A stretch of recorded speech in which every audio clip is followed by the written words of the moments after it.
नमस्ते साथीहरू, यहाँहरूलाई स्वागत छ मेरो युट्युब च्यानलमा। आज मिति 2082 2 महिना 24 गते प्रदेश निजामती सेवा र स्थानीय सेवाको प्रशासन सेवा सामान्य प्रशासन र लेखा समसामयिक स्तरको चौथो तहको प्रश्नहरू लिएर आएकी छु, जसमा 50वटा प्रश्नहरू छन्। 2 अङ्कका गरेर जम्मा 100 अङ्कका र पूर्णांक 100 र समय चाहिँ 45 मिनेट। र प्रश्न नम्बर 1 मा छ, पृथ्वी आफ्नो अक्षमा कसरी घुम्छ? र यसका अप्सनहरू छन् उत्तरबाट दक्षिणतर्फ, पूर्वबाट पश्चिमतर्फ र पश्चिमबाट पूर्वतर्फ। र यसको सही उत्तर चाहिँ हो पश्चिमबाट पूर्वतर्फ।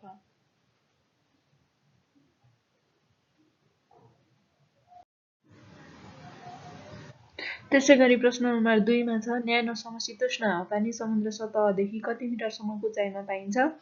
अप्सनहरू छन् 1200 देखि 1800, 2100 देखि 3000, 1200 देखि 2100 सम्म र 1000 देखि 2000 सम्म। र यसको सही उत्तर चाहिँ हो अप्सन सी 1200 देखि 2100 सम्म। त्यसैगरी प्रश्न नम्बर 3 मा छ, कर्णाली प्रदेशको सबैभन्दा उच्च भूभाग चुरेन हिमाल, तर हिमालको उचाइ कति मिटर रहेको छ? अप्सनहरू छन् 7348, अप्सन बी मा छ 7438, अप्सन सी मा छ 7843 र अप्सन डी मा छ 7384। र यसको सही उत्तर चाहिँ हो अप्सन ए 7348। त्यसैगरी प्रश्न नम्बर 4 मा छ, पचाल झरना कुन जिल्लामा पर्दछ? अप्सनहरू छन् डोल्पा, कालीकोट, हुम्ला र मुगु। र यसको सही उत्तर हो कालीकोट। त्यसैगरी प्रश्न नम्बर 5 मा छ, लिच्छवीकालीन समयमा महासर्वदण्ड नायक भनेर कसलाई चिनिन्थ्यो? अप्सनहरू छन् प्रधान सेनापति, प्रहरी महानिरीक्षक, न्यायाधीश र प्रधान न्यायाधीश। र यसको सही उत्तर चाहिँ हो प्रधान न्यायाधीश। त्यसैगरी प्रश्न नम्बर 6 मा छ, लिच्छवीकालमा कृषि उत्पादनमा लगाइने करलाई के भनिन्थ्यो? अप्सनहरू छन् शुल्य, भागकर, भोगकर र कर। र यसको सही उत्तर चाहिँ हो अप्सन बी भागकर। त्यसैगरी प्रश्न नम्बर 7 मा छ, काँक्रे बिहार कसले निर्माण गराएका थिए? अप्सनहरू छन् काँचल, अशोकचल र चापिल्ला र नागराज। र यसको सही उत्तर चाहिँ हो अप्सन बी अशोकचल। त्यसैगरी प्रश्न नम्बर 8 मा छ, नेपालको नयाँ नक्सा कहिले जारी भएको हो? अप्सनहरू छन् 77 जेठ 3, 77 जेठ 4, 77 जेठ 5, 77 जेठ 6। र यसको सही उत्तर हो 77 जेठ 5। त्यसैगरी प्रश्न नम्बर 9 मा छ, कर्णाली राजमार्गको लम्बाइ कति किलोमिटर रहेको छ? अप्सनहरू छन् 168, 200, 232 र 291। र यसको सही उत्तर चाहिँ हो अप्सन सी 232। त्यसैगरी प्रश्न नम्बर 10 मा छ, कर्णाली करिडोरले नछुने जिल्ला कुन हो? अप्सनहरू छन् बाँके, बाजुरा, डोल्पा र सुर्खेत। र यसको सही उत्तर चाहिँ हो अप्सन ए बाँके। त्यसैगरी प्रश्न नम्बर 11 मा छ, नेपालमा निजी क्षेत्रको लगानीमा निर्माण भएको पहिलो जलविद्युत आयोजना कुन हो? अप्सनहरू छन् फर्पिङ, त्रिशुली, खिम्ती र तिनाउ। र यसको सही उत्तर चाहिँ हो खिम्ती। त्यसैगरी प्रश्न नम्बर 12 मा छ, सिद्धबाबा सुरुङ मार्गको उचाइ कति किलोमिटर रहेको छ? अप्सनहरू छन् 1126,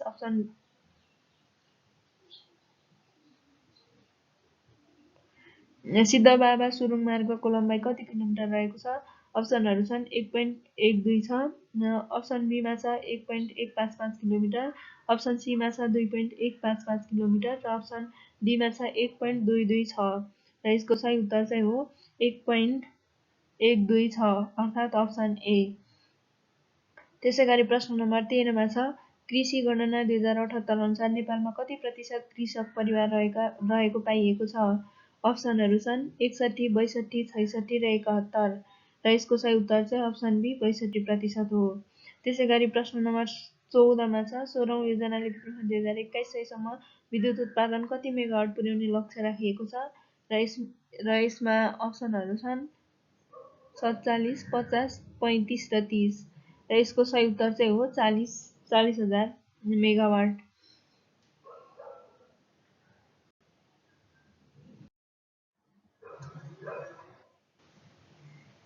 त्यसैगरी प्रश्न नम्बर 15 मा छ, कर्णाली प्रदेशले कुल खेतीयोग्य जमिनको कति प्रतिशत जमिन बाँझो रहेको अनुमान छ भनेको छ, जसमा अप्सनहरू छन् 25.45, 30.29, 32.53 र 35.45। र यसको सही उत्तर चाहिँ हो 32.53। त्यसैगरी प्रश्न नम्बर 16 मा छ, कर्णाली प्रदेशको एकीकृत कृषि प्रयोगशालाको स्थापना कहिले भएको हो? र यसको अप्सनहरू छन् 76 असोज, 76 वैशाख, 75 माघ र 74 फागुन। यसको सही उत्तर हो 76 असोज।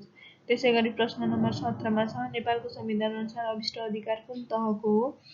अप्सनहरू छन् सङ्घ र प्रदेश, प्रदेश र स्थानीय तह र यसको सही उत्तर चाहिँ हो अप्सन ए सङ्घ।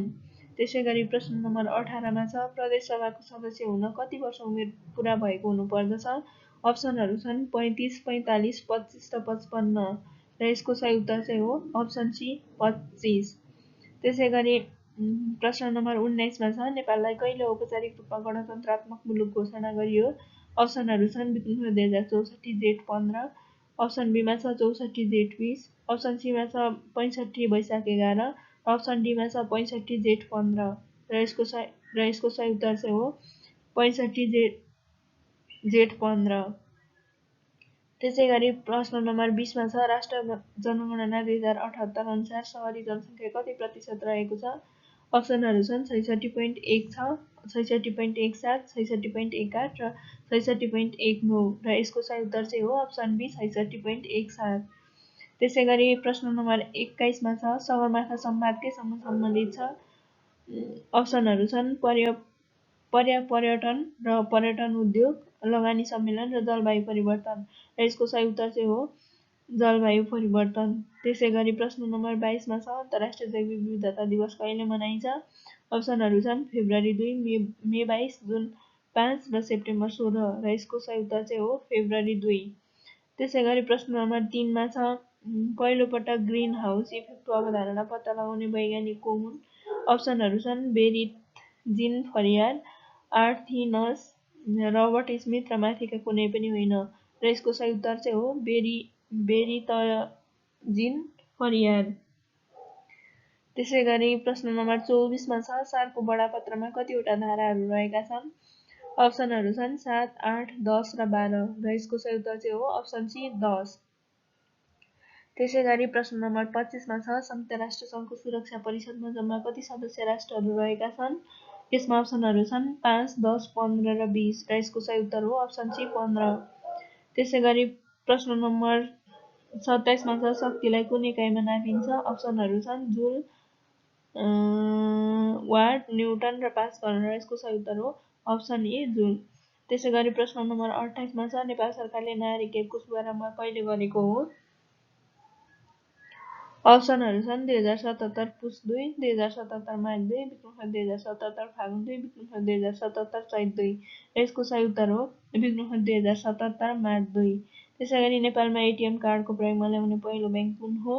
यसका अप्सनहरू छन् नबिल, हिमालय, प्रभु र एभरेस्ट र यसको सही उत्तर चाहिँ हो हिमालय। त्यसै गरी नेपाल सरकारले स्मार्ट सवारी चालक अनुमति पत्र लाइसेन्स को व्यवस्था कहिलेबाट सुरु गरेको हो? स्मार्ट लाइसेन्सको सुरुवात विक्रम 2072 कार्तिक 12। हस् त साथीहरू आजलाई यति नै। भिडियो सामग्री कस्तो लाग्छ प्रतिक्रिया दिन नभुल्नुहोला।